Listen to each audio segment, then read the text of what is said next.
Waste Asia में tension के कारण पाकिस्तान की अर्थव्यवस्था संकट में आ चुकी है। महंगाई और तेल की कीमतें वहां तेजी से बढ़ रही है। इस बीच MIF से एक बार फिर से पाकिस्तान ने भीख मांगने की तैयारी फिर से शुरू कर दी है। इस बार पाकिस्तान ने 1.2 अरब डॉलर का भीख मांगना चाहा है। IMF ने शुक्रवार को बताया कि इंटरनेशनल मॉनिटरी फंड और पाकिस्तान के बीच लोन प्रोग्राम को लेकर स्टाफ स्तरीय समझौता कर रहे हैं। ये समझौता 1.2 अरब डॉलर की फंडिंग जारी करने की दिशा में एक खास कदम माना जा रहा है। हालांकि अभी तक इसे लेकर मंजूरी नहीं मिली है। इस समझौते को IMF बोर्ड की मंजूरी मिलना अभी बाकी है। इसके मंजूर होने पर पाकिस्तान को एक्सटेंडेड फंड फैसिलिटी के तहत 1 अरब डॉलर और रेजिलेंस एंड सस्टेनेबिलिटी फैसिलिटी के तहत 210 मिलियन डॉलर तक दिए जाएंगे। इसके साथ ही मौजूदा प्रोग्राम के तहत अब तक जारी की गई कुल राशि बढ़कर 4.5 अरब की हो चुकी है। यानी अब तक पाकिस्तान को IMF की तरफ से 3.3 अरब डॉलर तक का लोन दिया जा चुका है। पाकिस्तान में महंगाई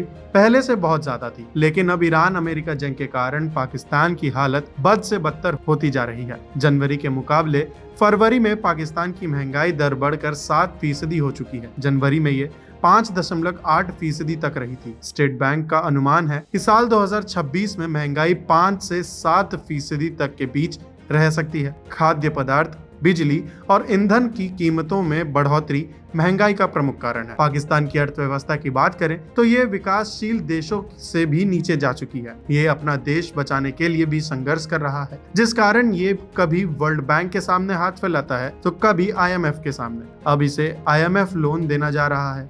IMF के अनुसार साल 2026 में पाकिस्तान की GDP ग्रोथ लगभग 3.6% रहने का अनुमान है। आपको बता दें, मिडिल ईस्ट में तनाव के कारण दुनिया भर में ईंधन की आपूर्ति भी प्रभावित हुई है। पाकिस्तान में भी पेट्रोल और डीजल के दाम में काफी इजाफा हुआ है। मार्च 2026 में पाकिस्तान सरकार ने पेट्रोल और डीजल के दाम लगभग 20% तक बढ़ाए हैं। पेट्रोल की कीमत बढ़कर करीब 321 पाकिस्तानी रुपए प्रति लीटर हो गई है, जबकि डीजल की कीमत करीब 335 रुपए प्रति लीटर पहुंच चुकी है। अब आप इसी से अंदाजा लगा लीजिए कि पाकिस्तान में महंगाई कितनी है, और इस महंगाई से निपटने के लिए पाकिस्तान ने IMF के सामने फिर से भीख मांगी है।